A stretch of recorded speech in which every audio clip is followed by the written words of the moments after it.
If processes are important in the foundation of continuous improvement, chances are you're going to have projects. In other words, people have their day-to-day work, but chances are, if they're going to improve something, they're going to have to do a project. So projects are very, very important.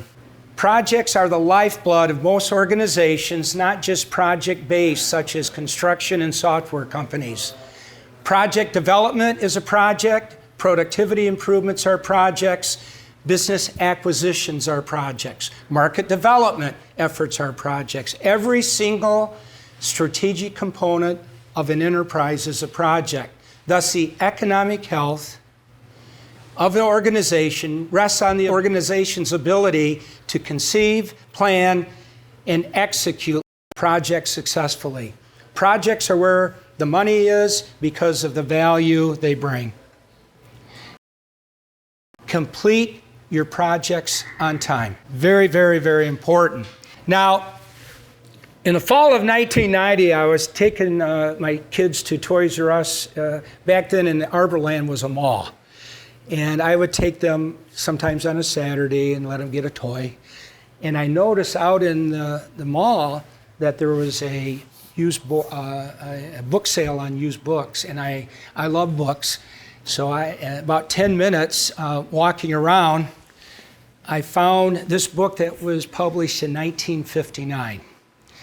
I don't know if you start going through it, and I came across this page right here. I just got to read it. It has been said that the best feature of a process chart is the group discussions it encourages and permits. Isn't that cool? It encourages and permits. Excellent suggestions come from the operator himself, the person that's doing the work, as well as his foreman, his supervisor, the departmental executive engineers, and others. However, it is necessary always to keep asking why, what, how, who, when, and where. When I saw that, I said, aha. I was working with a church group, and they were not getting their project done on time. So I said, maybe I could use these questions to help come up with a method to help get projects done on time. And it gave birth to the very first 5W-2H. I called it the Project Planning Guide. This is so simple, and I'm going to tell you folks, I use this all the time. You can use it as an agenda. If you have to get something done now, I'm not against automation, project management software, but I really believe that about 80% of all your projects can be done by just using the sheet. What it does, it really forces people to sit down.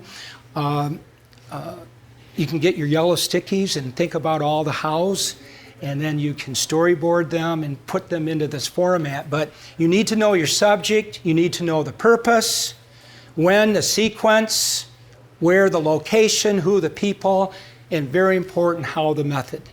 And then you can do how much, the time and money. But when I was working at Herman Miller, they had to move a plant from the south side of Zeeland to the north side, which is only maybe 3-5 miles. And they asked me to come in and help. And basically, we realized that the move was really 55 projects, individual projects. So we completed a 5W-2H for each individual project. It was a 6-month project, and we put the 5W-2Hs on the month that they were due to be completed.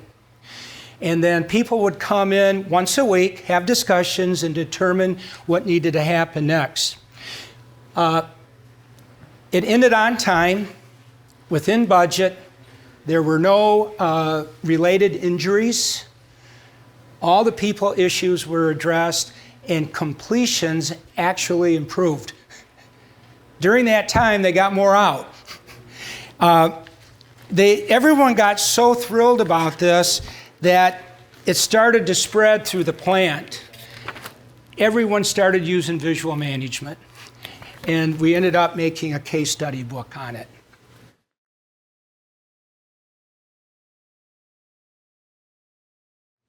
The next thing I want to talk about is very, very important because this is a method and tools. It's a pattern. You don't have to take it and just be regimented. And one of the best examples that I've seen a company do is Ross Mortgage. Tim, there's the president and CEO, and Erica. You could say, Tim, if we have EOS people here, Tim is a visionary. There's your integrator back there. Okay. And here's Erica with an example of a 5W-2H. And I think, Erica, you used it for 2 moves, and it's just become a way of life. And this is one example, loan officers. We created the loan officer operating system. I got with Mark and Renee over in Livonia, Michigan, and we did some stickies and determined that there were certain elements in their system. And we came up with an action plan. We were able to track it. We storyboarded. And down here in the bottom is the day when they presented their final product to Tim and Erica. But still, it was on a Friday, I remember. I was with Tim, and he was still frustrated because there were like 5 projects that weren't still getting done. He said, David, it's frustrating because I feel we're in the red zone. And we just can't get it across the goal line. And then we said, wow, for the next quarter, let's have the red zone project. And Tim was inspired by the book, The 4 Disciplines of Execution. And he said, somehow, David, we have to incorporate this discipline that's outlined in this book. And this is what was incredible. And this is the work that really Erica spearheaded too, along with Tim. They took the 4 disciplines of execution. Number 1, you focus on the widely important. Number 2, act on the lead measures. Number 3, keep a compelling scorecard. And number 4, create a cadence of accountability. But what blew me away was that this form basically was answering those key questions. And Tim does a much better job explaining this because I've heard him tell this story over and over again. But here's the key. You have to focus on the most important thing, but you must have a finish line from X to Y by when. And it says here, this form, X to Y by when format, recognizes where you are today, where you want to go, and the deadline for reaching the goal. As simple as this formula may seem, many leaders often struggle to translate their strategic concepts into a single from X to Y by when finish line. But once they've done it, both they and their teams they lead have gained tremendous clarity. And I'm not in a place where I can share the form, but maybe you can talk to Tim. And maybe he'll give the blessing. But it's effective. This simple tool will help you complete projects on time. What about you? Do you have one project that you aren't getting done that's frustrating you? Do you have a project that's coming up that you need to do? I would highly recommend you consider using this form. Now, you've been introduced to the 3 leverage points. Engage your people, make your process visible, complete your projects on time. Now let's see, I want to show you an example how they all work together. Remember the Grand Rapids business owner I talked about? David's the one that had all the pain. And I've been so happy because he's given me permission to show the work that we've done in 90 days. We started on August 10th. Our last meeting was last Thursday or Wednesday, the 1st. So it's really 83 days, if you want to be technical about it, but 90 days.